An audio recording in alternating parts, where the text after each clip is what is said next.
Hello everyone, you're welcome to Things World Show. I am Adeola Adetoye. I am Shola Jegede. Don't be quick to assume. This show isn't just for teenagers, it is for everyone that makes up their world. This includes every member of the family, the church, the society, the government, and even you. Yes, so you are welcome. It's a world where everyone has a role to play in building a godly generation for a greater tomorrow. In case you're just joining us, it's a beautiful show you will enjoy.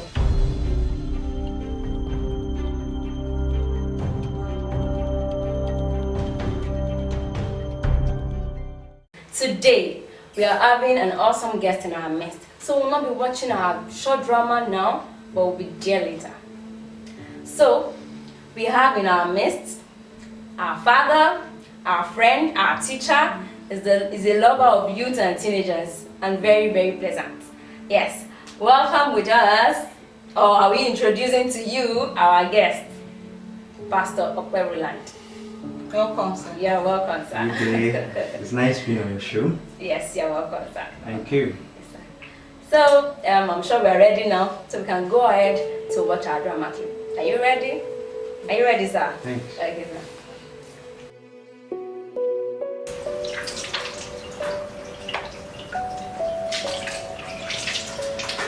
Patience! Sharon! Patience! Yes, ma'am. Sharon! Yes. Please guys, come. I'm done. How are you doing?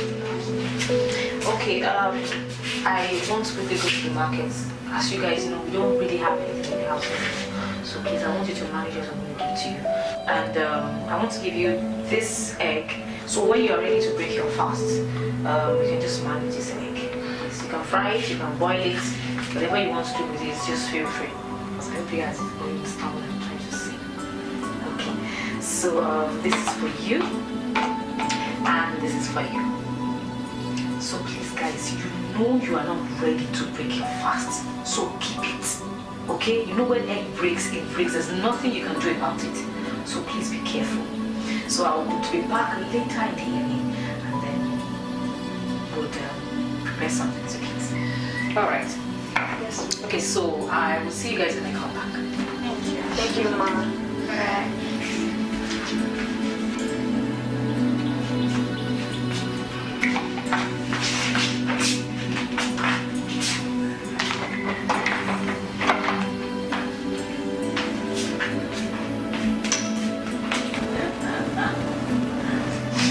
Patience, go and keep this egg now.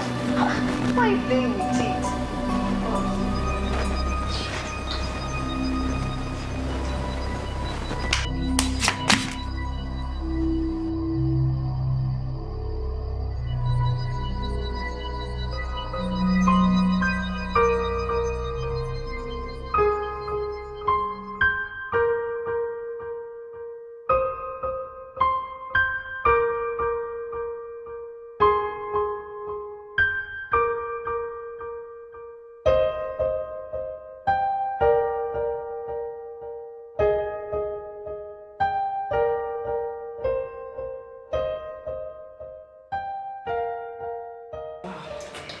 Welcome back.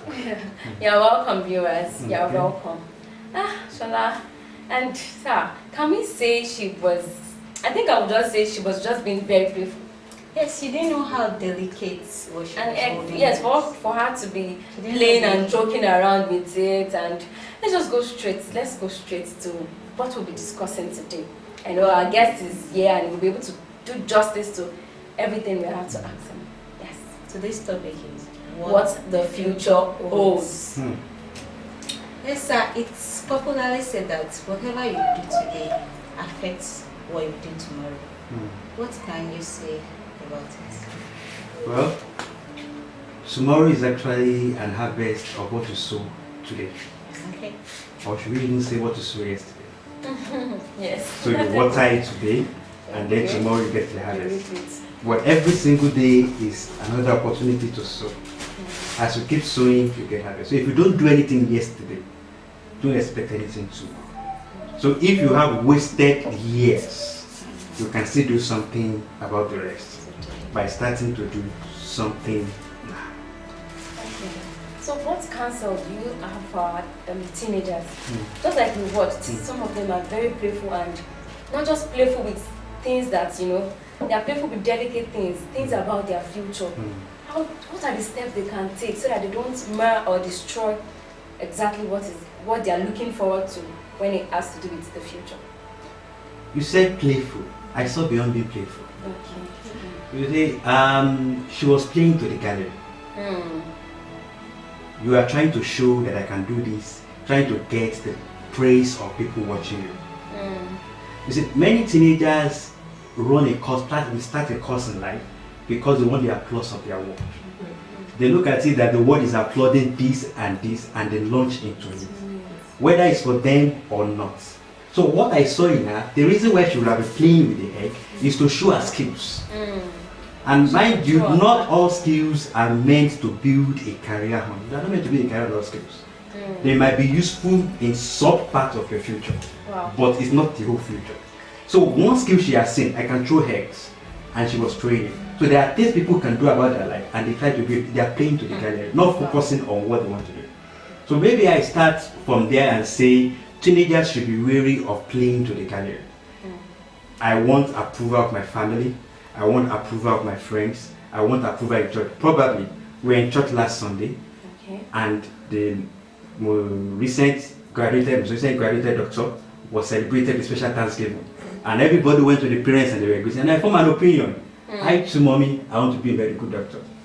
I'm trying to play to the gallery. I might not have the capacity for it. Even if I have the capacity, that might not be the purpose of God for me. So I think children or teenagers should stop playing to the gallery. Wow. Sir, what role do you think parents have in helping teenagers to have a great future? Parents are trying. What I've seen are serious-minded and responsible parents. They are trying. But I won't talk about putting less pressure. Every human being is somehow selfish. That selfishness comes in, I think this is good for my child. And I want to shape my child in that life. Even when you are sure, you are convinced by God as a parent, that that's the part of your child. It doesn't have to come by pressure. It says the heart of a king is in the hands of the Lord. It turns it forever. Why don't you work on the background? You can drop it, hint it, a little counsel, but not pressure. Because children that finally goes even in the right path, but due to pressure, they mess everything up in the end. Thank you very much, sir. You mentioned patience. So can you expatiate more about being patient? You know, sometimes teenagers are in a hurry. They can't wait to be this. They can't wait to have a family. They can't wait to have a good job, a good career, something they are proud of. What do you want to say about being patient? Many people don't want to be patient. Let's say they don't understand patience. People interpret patience when they talk about the patient to wait. Patience is not waiting. It's simply your attitude while waiting. Wow. So oftentimes you see what people have issues with is I can't wait to have what I want. But the concern, what God is watching out for before He hands over what He wants to give to you is your attitude. So you might even wait in vain. Wow. Now the typical example of patience we saw in Scripture, it's a standard. Abraham, Hebrews chapter 6 verse 12. He said, look at the example of Abraham. He said, be patient like him. He said, so that you can obtain your promise after faith and patience. So, patience is about, look at his attitude. You know, initially, it was in haste while waiting. He went for an alternative. Okay? So, despite that, when he came back to his senses, after Ishmael was born, and was giving God a good attitude, the child came. So, attitude is what people should watch out for. While I'm waiting for the vision to materialize, what am I doing in the meantime? Other things God brings my way, do I have a positive attitude towards it, or I'm just managing? You know that word? I'm just managing this. Listen, that's not a good attitude. Enjoy the present. I think that's what we should do. Wow, that is very nice. In the pursuit of the future, I know it's not possible for teenagers to run alone. You know, being a young girl, being a young boy, they just feel, I'm doing this alone. I'm doing this alone. Is there really a place of handing over your future to God? Like, I'm not alone in this. I'm not alone in this. What do you have to say about that, sir? said the right thing. In the first place, you don't even know the future. Yes. So you can't run the future by yourself. So the future has to be run in obedience to the instruction the one who knows the future gives to you. Okay. You know, 31:15 of Psalms, it says, my time is in your hand, O Lord. Another version said, my future is in your hand. So if you own the future, all we have to do, I don't even need to know the whole future. Just give me instructions per time. And you follow. I follow. And by the end of my life, I will realize I'm ready in the future. So living every day at a time, enjoy your day, but make sure you are in obedience. What was the last instruction you received? What are you doing about it? I know that will take us somewhere. How do you get instructions? Okay, teenagers, viewers, friends, I'm sure you got that. Living each day per time and living on instructions. So let's go on a short break. We'll be right back.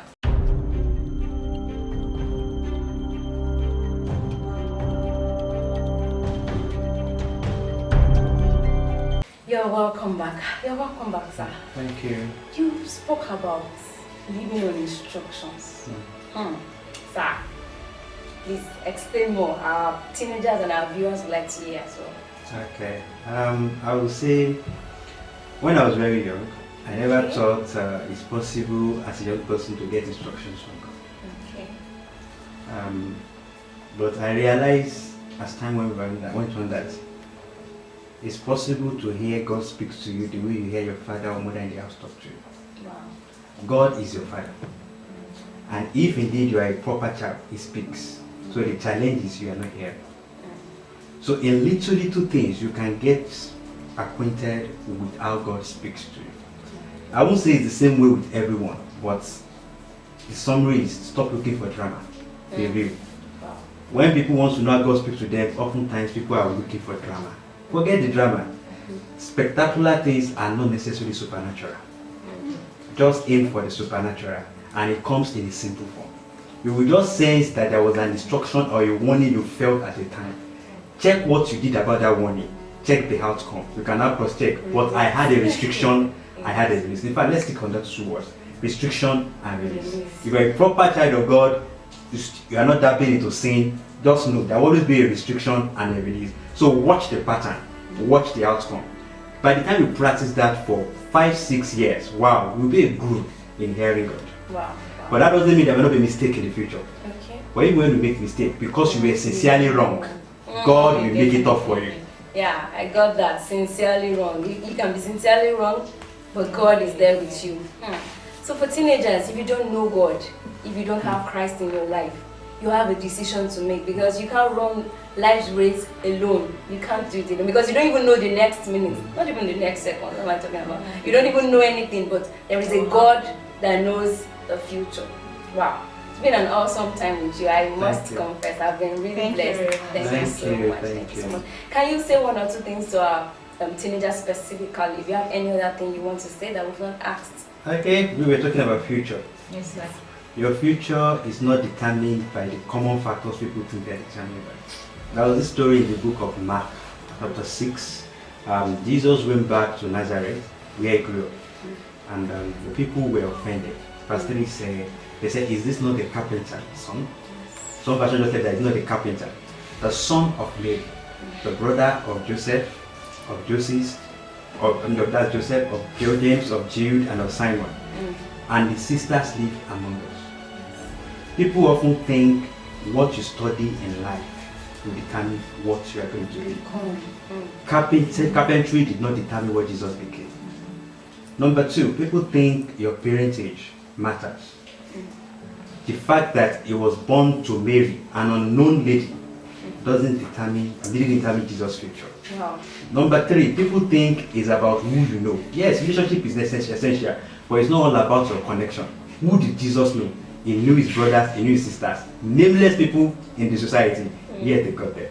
All Jesus needed to attain his future was simple obedience to God. Philippians chapter 2 summarizes it. He said he became what he became because he was obedient to God. He learned obedience by the things he suffered. Just remain obedient to God. You will look back in years to come and you wonder, hitherto has God helped me, Ebenezer. Wow. Thank you very much. It's been an awesome time with you, and I'm sure we would love to have you around again. Anytime. Thank you very much, sir. And this brings us to the end of today's episode. Yes. Thank you for being with us today. If you have any other information you want to get across to us, you can always check our contact on the screen. Yes, we'd love to hear from you. We'd love to receive your mails. You want to talk to our guests, you want to talk to other people around us, we have a lot of them. You can always share your heart with us. We are here to help you. Don't forget, In Teens World, you contribute your quota, I contribute mine. and together we'll build a godly generation for a greater tomorrow.